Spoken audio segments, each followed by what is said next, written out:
जी sir, जैसा कि media में एक रिपोर्ट्स घूम रही है, कुछ रिपोर्ट्स घूम रही है जिसमें कहा जा रहा है कि इसमें 2026 से पहले जो रिटायर होंगे, जनवरी 2026 से पहले जो भी रिटायर कर्मचारी होंगे, उनको 8th पे कमीशन का फ़ायदा नहीं मिलेगा। हालांकि इसकी कोई फैक्ट चेक नहीं है, पीआईबी ने अभी तक इस पर कुछ भी नहीं कहा है, सरकारी विभाग ने कुछ भी नहीं कहा है, लेकिन इस रिपोर्ट से लोगों में एक पैनिक हो रहा है कि मान लीजिए मैं जनवरी 2026 से पहले रिटायर हो जाता हूँ तो मुझे इसका फ़ायदा नहीं मिलेगा। तो इस पर क्या कहते हैं सर आप?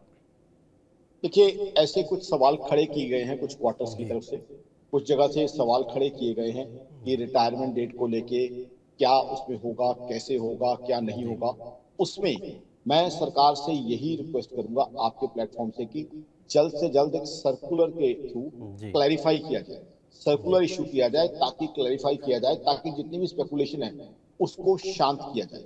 तो उसके जी। लिए बहुत जरूरी है कि सरकार एक सर्कुलर लाए, क्योंकि हमारे यहाँ सेंट्रल गवर्नमेंट एम्प्लॉयज की बहुत क्वांटिटी है, बहुत लोग ऐसे हैं जो रिटायर होने वाले हैं। तो मन जी। में दुविधा, मन में सवाल खड़े होते हैं कि जी। ये चीज यहाँ से रेज की गई है, इस व्यक्ति ने या इस ऑर्गेनाइजेशन ने सवाल खड़े किए हैं।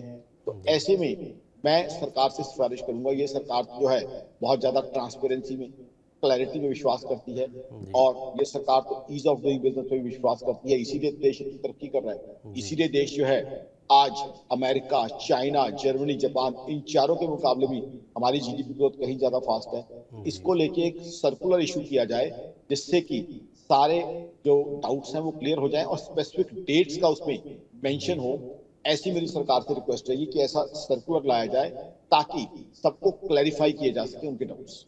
जी सर, आपने बहुत सही बात कही कि इसको क्लेरिफाई करना ज़रूरी है, क्योंकि ये सवाल उठना इसलिए लाजमी हो गया है क्योंकि मीडिया में इतने रिपोर्ट्स घूमते हैं और आजकल डिजिटल के टाइम पे व्हाट्सअप यूनिवर्सिटी में भी कई सारी चीज़ें चलती हैं जो कि फ़ेक होती हैं, बाद में पता लगता है ये फ़ेक है। तो ऐसे क्योंकि ये बहुत बड़ा मुद्दा है और समझिए कि आपका सीधा पे कमीशन बदलने जा रहा है, तो इसके लिए आपने बिल्कुल सही कहा कि सरकार को जल्द से जल्द एक सर्कुलर जारी करना चाहिए। सर, इसमें एक रिपोर्ट्स में ये भी कहा जा रहा है कि इससे सरकार की जेब पर 1 लाख करोड़ का भार पड़ेगा, मतलब सरकारी खजाने पर 1 लाख करोड़ का ज़्यादा खर्च बैठेगा। तो सर, इसको कैसे देखते हैं? सरकार तो इतनी कैपेबल है ही, तभी सरकार ने गठन की मंजूरी दी है ना, और 7th पे कमीशन के बाद 8th पे कमीशन तो आना ही है। तो सर, इस पर आप एज ए इकोनॉमिस्ट क्या कहते हैं? बड़ा अच्छा आपने सवाल पूछा। जी। देखिए, सबसे पहले तो सरकार पे कितना बोझ पड़ेगा और जी। सरकार क्या बोझ लेने को सक्षम है, केपेबल है। बिल्कुल। उससे पहले आपको सरकार की टैक्स कलेक्शन दिखाऊं, जीएसटी कलेक्शन पे लेके जाता हूँ। जी। अप्रैल 2024 का डेटा मैं आपको दे रहा हूँ।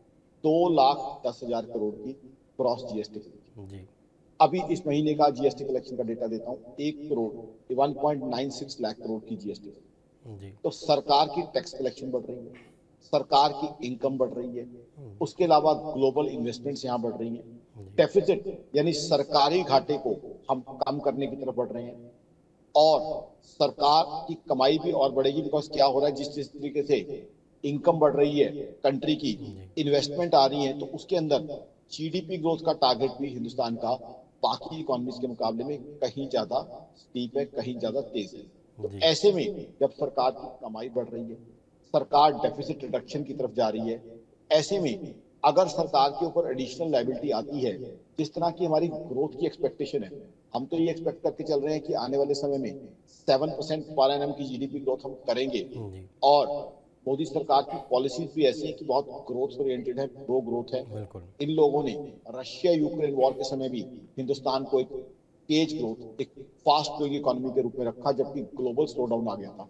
मैं जी। इसलिए डिटेल में जा रहा हूं ताकि बता सकूं आपको धन कहां से आएगा। जी। रशिया यूक्रेन वॉर जब चली, उसके बाद, जी। उसके स्टार्ट के बाद, यूएस जैसी economy 2 quarters negative GDP growth. जी। जर्मनी 2023 में, क्योंकि दुनिया की थर्ड बिगेस्ट इकोनॉमी है, उसने 1 क्वार्टर नेगेटिव जीडीपी ग्रोथ किया। चाइना डिफ्लेशन का शिकार हो गया, बट हिंदुस्तान लगातार जी। तरक्की कर रहा है। तो इसलिए मेरे हिसाब से सरकार अपनी तरफ से धन प्रोवाइड कर सकती है, सरकार पे कोई जी। बहुत ज्यादा बोझ नहीं आएगा, क्योंकि हमारी इकोनॉमी ग्रो कर रही है। मोदी सरकार के अच्छे एफर्ट्स की वजह से हम तरक्की कर रहे हैं। तो सरकार मेरे हिसाब से सेंट्रल गवर्नमेंट एम्प्लॉयज को कंपनसेट करने के लिए जो एडिशनल लायबिलिटी आएगी, सरकार जी। उसको बड़े आराम से जो है मैनेज कर सकती है, कोई ज्यादा दिक्कत नहीं आएगी। इसीलिए मैंने जी। आपको सारी डिटेल दी। जी।